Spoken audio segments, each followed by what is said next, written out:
How's it going, guys? I'm Theo Joe, and today's topic, I think a lot of you will enjoy. It's going to be how you can make some extra money online. Now, I should point out this is not going to be a lot of money. You know, you're probably not going to be able to live off this, just extra money for this or that throughout the month. I don't know. And don't worry, I'm not going to be using affiliate links or anything, so I'm not just promoting these for money. I'm just going to list them out, and then you guys can decide whatever one you want to use. All right, starting off, we have one that's really popular, actually. It's called Mechanical Turk, made by Amazon, or MTurk.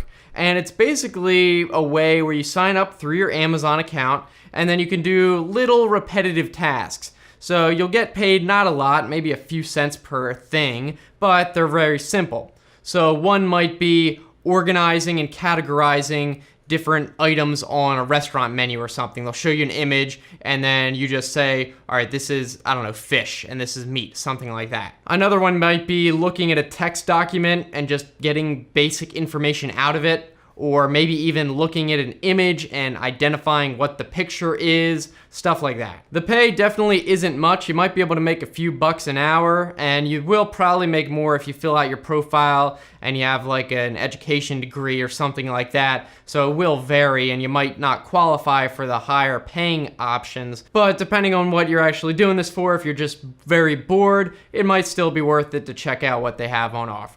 Now, the next website is called Clickworkers, and it's kind of similar to Mechanical Turk, where you get a little task to do. Although what I hear is that the tasks are a little bit more involved, and therefore you get paid a little bit more. So if you're bored of the very, very basic stuff that Mechanical Turk says, then maybe Clickworker will be more for you. Some examples of this might be looking at a document and doing proofreading, so looking for any spelling mistakes or something like that. You might also be tasked with researching information about a certain topic. So they might say, go and do some Google searches and tell us what you find. Or maybe something like, go on Google Maps and find the phone numbers and addresses of all the sushi restaurants in this area. Stuff like that, where it's not just super basic, like click on the right thing, but you actually do have to put in a little bit of brain power, but still not super involved, not super skilled information. All right, next up, number 3, an option would be a freelancer site. For example, Freelancer or Upwork. And with this, you kind of do have to have some sort of marketable job or skill. And how it works is a client will simply post something they need done on this website, and then the workers, like you, who has a skill, will look through these and see what you're able to do.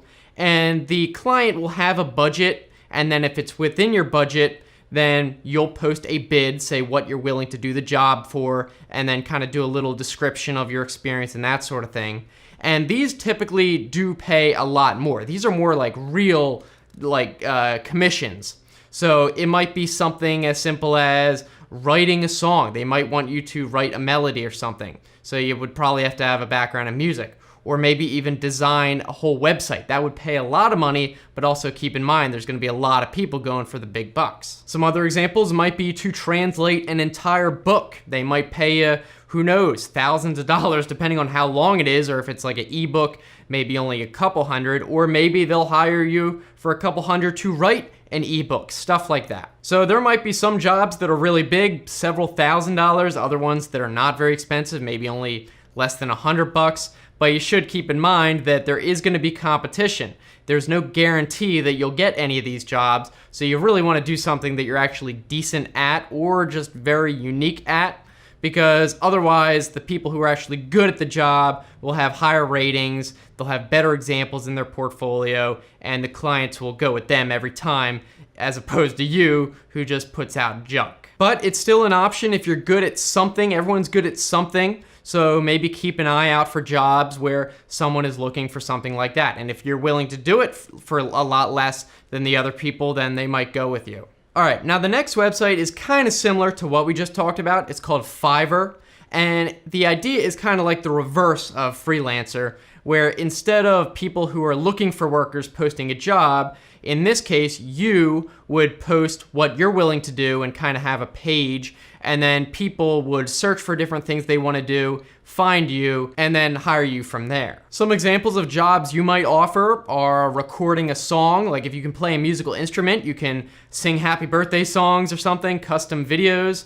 Or maybe if you're decent at Photoshop, you can design some basic logos for someone. Or if you have basically no skills, but you have a camera, you could hire yourself out to literally record yourself saying some script. So sometimes people do this if they need testimonials. You can say, oh yeah, I used this product and it was great. Maybe not exactly honest, but there's plenty of people that do that. So if you need a quick buck, I guess that's a way you could do it. And actually, the reason it's called Fiverr is because the original idea is that everything just costs $5 to do. So it's very inexpensive, although you can add on more tasks and premium features for more than that. Because of this, Fiverr does have a reputation of not really having the highest quality work. It's just very cheap. So it might be good if you're not really great at something, but you can do something, you can hire it out and people won't expect too much from it. But this also means that if you are really good at something, then you might be the one that everyone goes to. And of course, you can do that markup for maybe the more premium, time-consuming works. All right, now this one is not 100% online, but I still thought I'd throw it in there. It's kind of interesting. And that is you could become a mystery shopper. So if you're not familiar with this, companies will actually hire mystery shoppers or regular people to go into stores or restaurants and basically just report back what they see, to check on conditions and stuff like that. So what you do is sign up through the Mystery Shoppers Providers Association, and you go on their website and go through their whole sign up process. I'm not really familiar with what it takes. You probably have to fill out some sort of application, but then presumably once you do that, you might get picked. And then what you would do is you'd go to a restaurant or a grocery store and say, report on the cleanliness of the restaurant, the politeness of the staff, or how long it takes to wait to get service or something like that. Or you might even go to a grocery store and be hired to audit or check the prices of things. So maybe to make sure that a grocery store isn't overcharging on certain items. Now, if you're wondering who would actually hire a mystery shopper, like what's the point? Well, it might be the company itself wanting to check up on their stores, like maybe Walmart will want to check up on this regional store that they've been getting reports about, or maybe even a producer of a product wants to check up on the retailers that are selling it. So for example, say Bud Light wants to keep their product below a certain price, so they might send a mystery shopper out to different beer distributors and make sure that they're not overcharging, because that looks bad on them if people go to buy there and they're like, oh man, Bud Light's really expensive, so they would make sure that people who are retailers are actually keeping on the up and up, not trying to scam them. Obviously, in this case, you would actually have to go outside, but it might be a neat side gig. Moving on, this next one is mostly passive. It's just a little bit of upfront work, and that is to sell stock photos.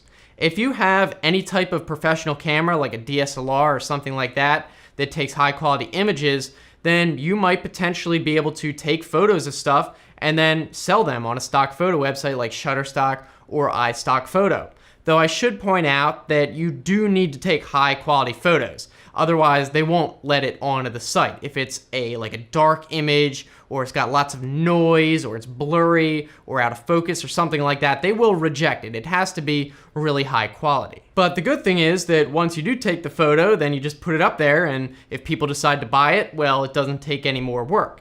So some great examples might be that if you have access to something that's really cool, like, I don't know, maybe you live near a really cool looking lighthouse, well then you could go down and take some awesome pictures of that lighthouse and then put it up on Shutterstock, and then anytime someone wants a picture of a lighthouse, they might like yours and then buy it. Or maybe if you live in a region where the climate has really crazy looking thunderstorms in the sky sometimes, again, that could be a unique thing that maybe not a lot of places have super awesome looking thunderstorms. So you can think outside the box. Just what do you think you could provide that might not be super popular or super accessible to others, and then you could put that up. Obviously, if you're not really familiar with photography, this might take a lot of time to learn, although it's not super hard to get the hang of taking basic technically good photos, and then it would just be a matter of time of getting an artistic view of stuff that just looks cool and looks like something that someone would actually be willing to pay for. Alright, on to number 7. This one, I don't know if you guys are gonna like it, but it's called Bing Rewards. So you can actually get rewards by using the Bing search engine by Microsoft.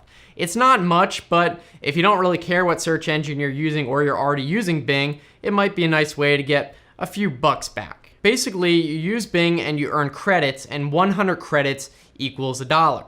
So you earn credits by just using the site. For every day you just use Bing, you get 1 credit. And then also for every 3 searches about, you'll get 1 credit, up to 30 credits. So obviously that is not a lot, but if you're just doing regular searching every day, it might add up if you forget about it and then cash out 1 month. You can redeem the credits in a few ways. You can do gift cards. I think they offer credit to the Microsoft Store and stuff like that. Again, it would take a while to earn a reasonable amount of money unless you're just doing it completely passively without thinking about it. Next up, number 8, we have a website called Swagbucks. You might have heard of it, and yeah, the name is kind of stupid. It might be kind of sketchy, but it is pretty legit. Basically what it is you get paid to shop online. Like, they might give you coupons, and then if you buy something with that coupon, you get something paid back. You might get paid to do surveys or watch videos or watch advertisements or something like that. And then presumably they would give you some gift card at the end.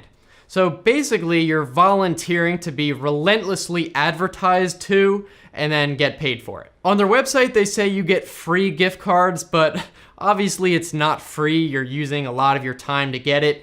It's the same way that you might say your paycheck at the end of the week is free after spending 9 to 5 every day working on it. So it's not free, but you do have to spend the time on it. You should be careful with the surveys though, because I've heard bad things where people will say they'll do most of the survey and spend a bunch of time on it, and then eventually they'll say that you're disqualified. So that might be kind of sketchy. They'll collect the data and then not pay you. So I might just avoid the surveys if I was you. Coming near the end, number 9, this one's actually kind of interesting. It's called Slice the Pie, and basically you get paid to review music. So what this does is you basically just get a music clip that you get to listen to for like a minute and a half, and then you rate it and you write a little review. And it can't be something super duper short. You actually have to give your opinions.